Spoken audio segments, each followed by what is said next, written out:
Hello and welcome to another episode of BB's Finds.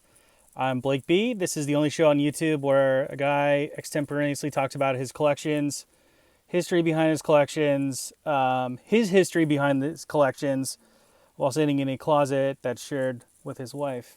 Today, before I get into things, I have a very important announcement. I found when I was cleaning a piece of Brazilian agate that I lost about 6 months ago. I carry it around in my pocket. I found it actually. I think when I was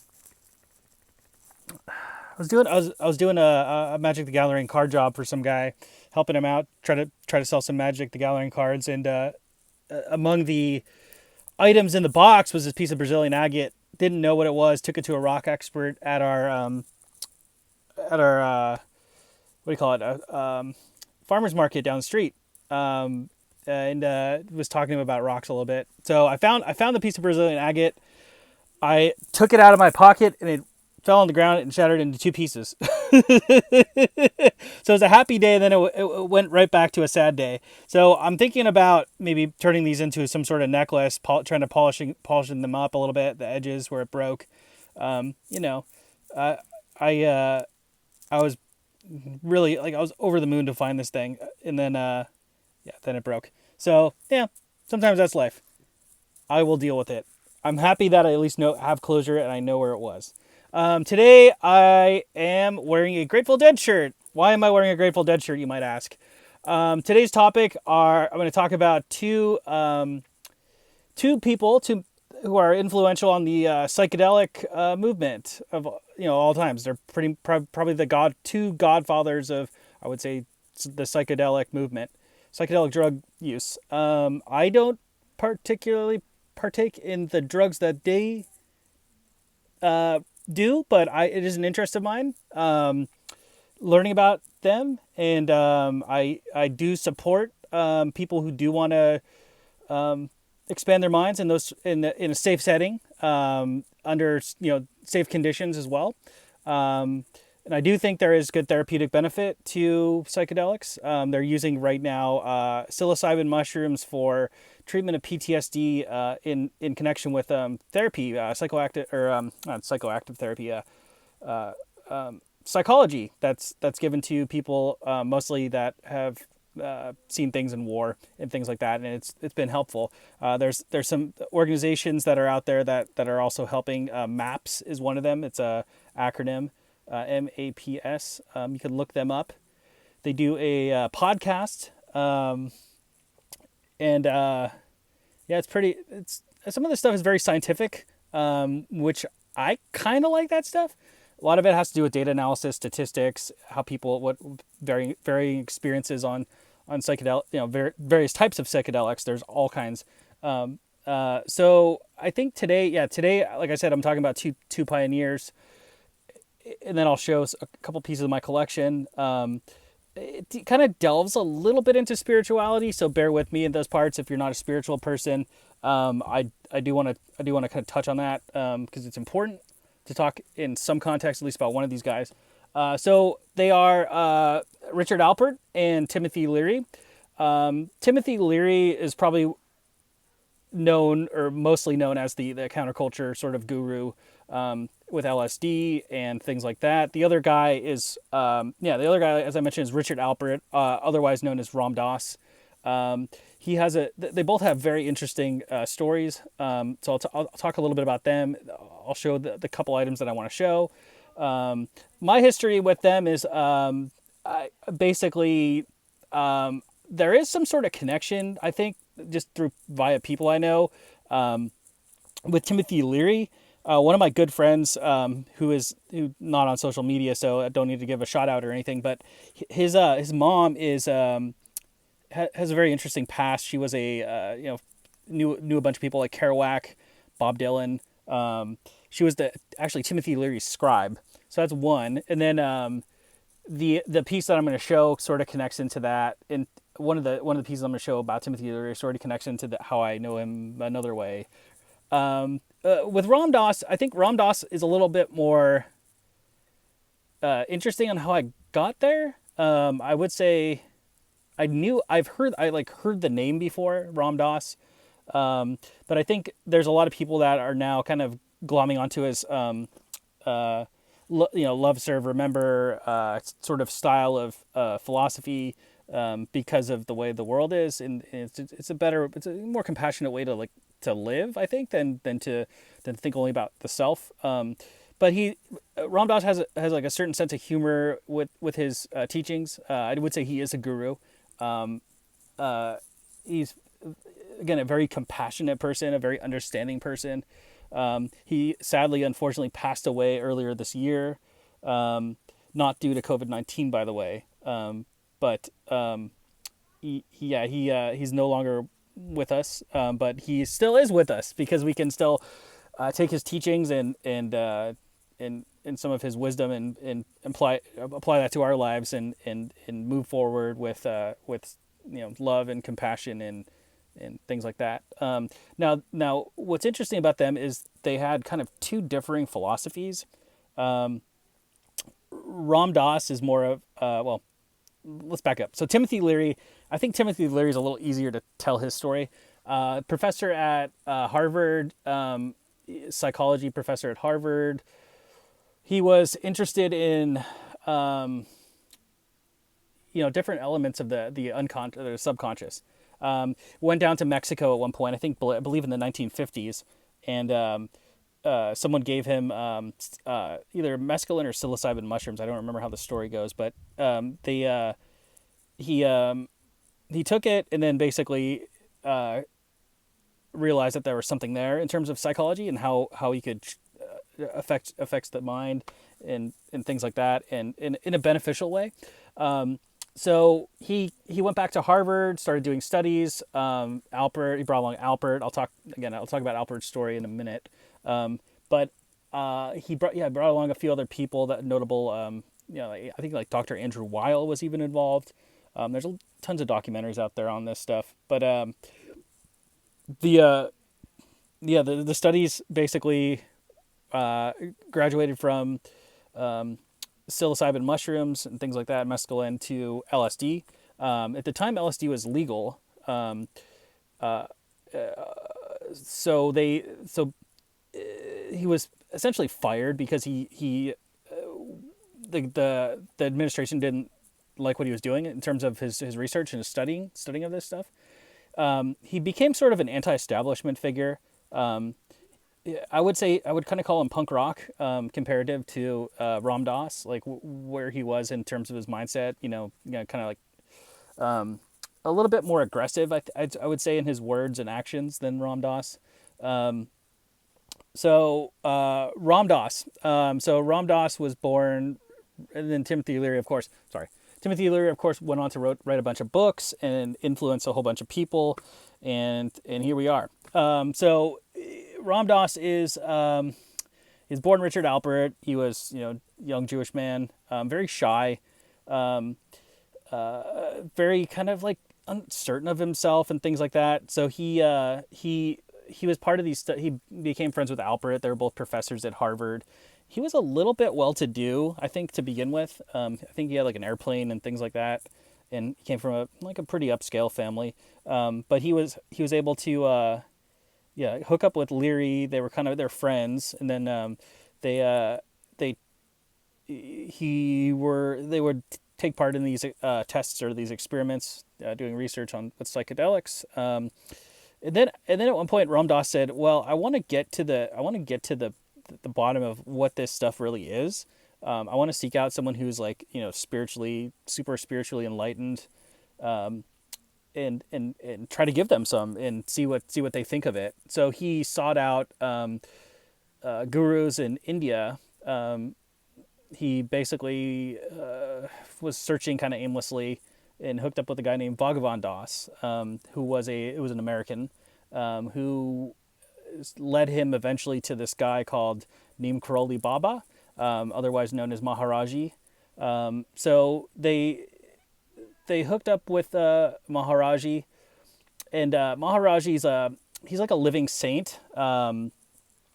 It's hard to kind of put into words, but he's sort of like, at the time, he was a living saint, and sort of became the ultimate guru for Ram Dass and then all of his the people that kind of learned from Ram Dass. No, there's no. By the way, it's not like a church, like a traditional church where there's no structure. It's sort of like teacher. I mean, a lot of this is like oral, like passed down, and like living an experience and like living love, I guess you can call it. At least that's how I've been kind of perceiving the story. So Ram Dass learned from he learned from Neem Karoli Baba, and came back to the States. Actually, gave Neem Karoli Baba some LSD. He said it didn't really affect him much, and he just could say, "This is what I already feel," something like that. So that's the minute. Like, I think that's kind of the signal, or the moment that Ram Dass realized there's something greater in spirituality, in believing in compassion, love, in serving other man, or mankind, man or woman, and came back to the States and started teaching, set up some foundations and things like that. He did some really good work in terms of nonprofits. He would have, he wasn't a very close-minded person at all.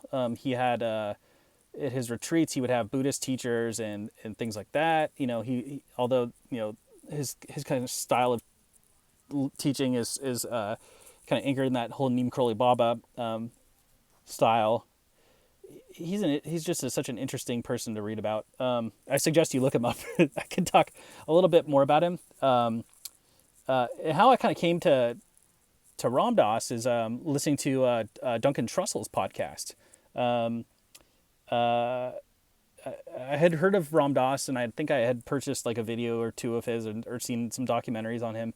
But Duncan Trussell is a friend of Ram Dass, and became close with him, both in a friend relationship and as a teacher-student relationship. And then Ram Dass probably would say he was learning from Duncan. So that's pretty much the story there. Author as well. So he's written many books and has given many talks and things like that throughout the years. I think Timothy Leary, I'm pretty sure he died in, I want to say like the late 1980s. I can't remember. He was a little bit older than Ram Dass. So let's talk about the Ram Dass stuff first, because that's a little less. I think my Timothy Leary thing is a little bit more unique. So Ram Dass wrote some books and gave some talks. This book here, I've only got a couple to show. This is called "The Only Dance There Is." It's Ram Dass, author of "Be Here Now." "Be Here Now" is his main book. This is basically just a document of his talks that he would give. Very engaging speaker. He pauses a lot, and later in life he had a stroke, so he paused even more. But even when he didn't, I mean, he would be kind of hanging on to every word. Oh boy, I forgot to bring up LP set I have of him, a spoken word LP set. But it's good stuff. So it's a pretty light read. I think it's only 100 or so pages, 160 or so pages. Check it out. I do remember, or I do highly recommend checking out "Be Here Now." I think this is a book everyone should have, just to learn about.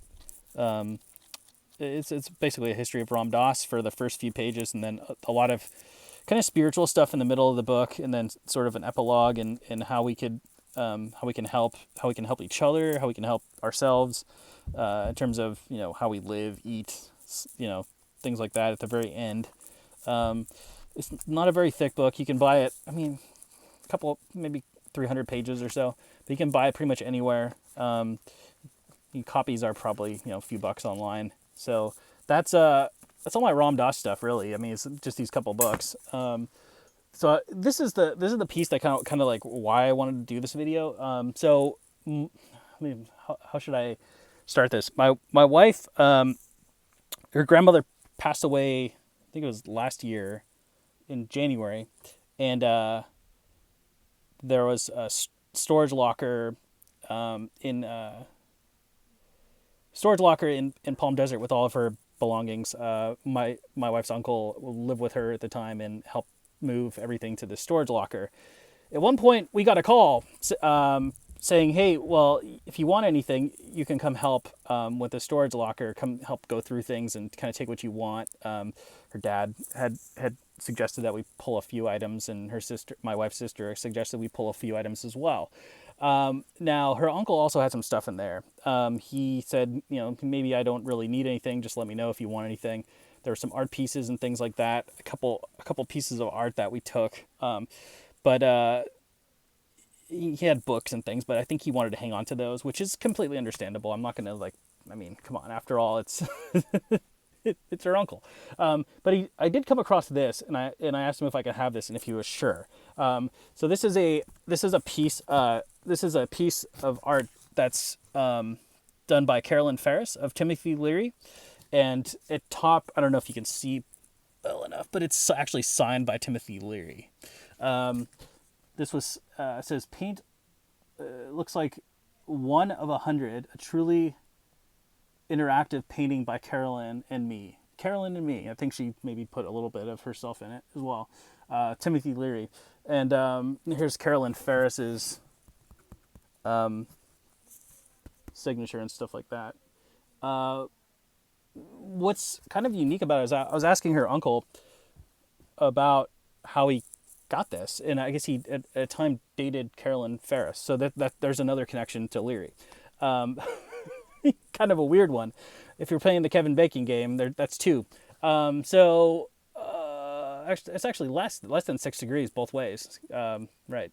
I mean, I wasn't in movies with my friend Charlie or anything, but yeah. So this is a very unique piece. I think you can actually see this in there's some YouTube videos of him where this picture is actually in the background.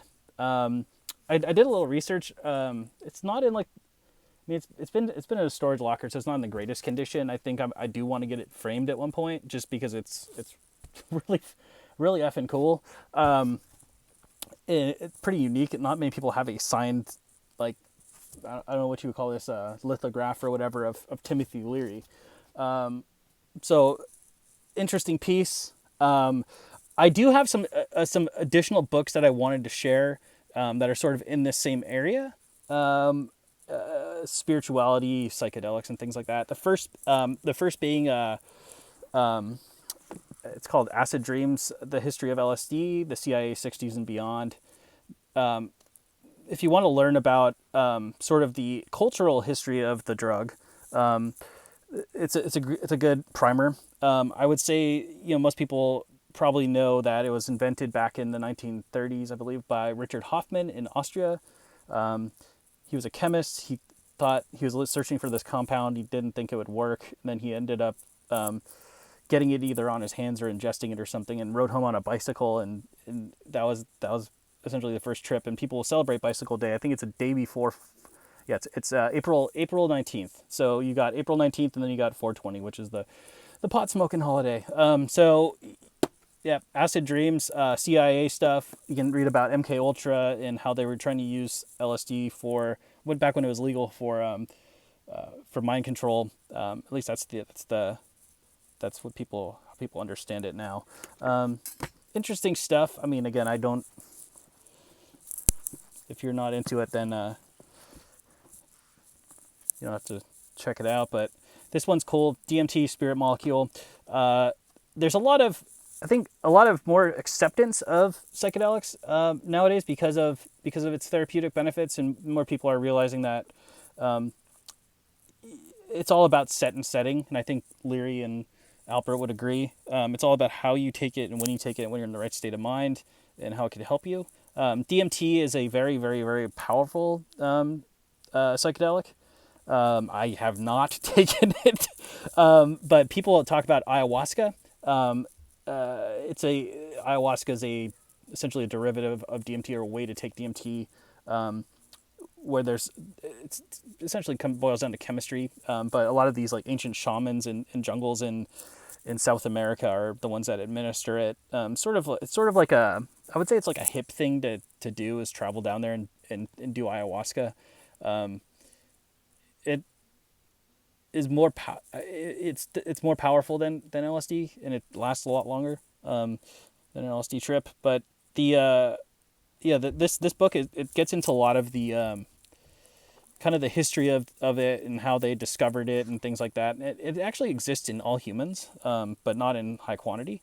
And there's things that there's inhibitors that are added to the drug version of it that make the effects, so we don't have those inhibitors naturally in our body. They're called MAOI inhibitors, if you're into science. So that's that. We've got another one called the Psychedelic Explorer's Guide, Safe Therapeutic and Sacred Journeys. This is for the more curious people like me who are just interested in the topic, not really interested in taking LSD or anything like that. They're just more interested in learning about it. Aldous Huxley plays into this. The back cover here mentions our two guys, Ram Dass and Tim Leary. This is all about safe, is exactly what it is: safe, therapeutic, and sacred journeys. So it's all about being in the right set and setting. So your mindset, and then your physical setting, to maximize the benefits, maximize the potential of what the drugs can do for you.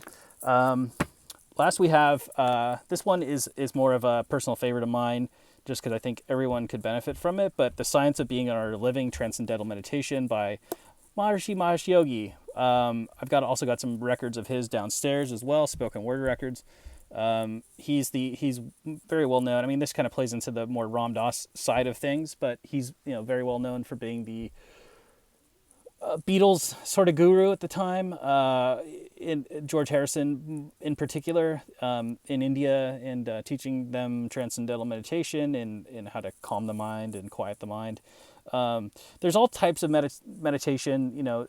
There's different schools of meditation, bhakti yoga or TM or different things. But I think it's important to at least be familiar enough with one or the other, or a version of meditation or self-reflection or self-inflection in a busy world.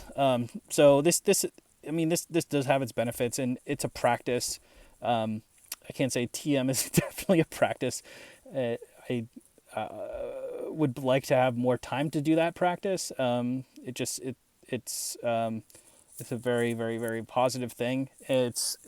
I would say it's even more, if you want to change your mind or change your outlook on life, it's this stuff is this is the stuff, man. You don't want to, messing with chemicals and things like that. That's one thing, but this is the real deal right here. So I just wanted to share this one as well. And then my love of the Grateful Dead. They've associated themselves with the psychedelic movement as well. It's kind of a synonymous. When you think of the Dead, you think of their concerts and things like that. A common misnomer is not all of their fans were taking drugs and things like that. So just wanted to share that as well.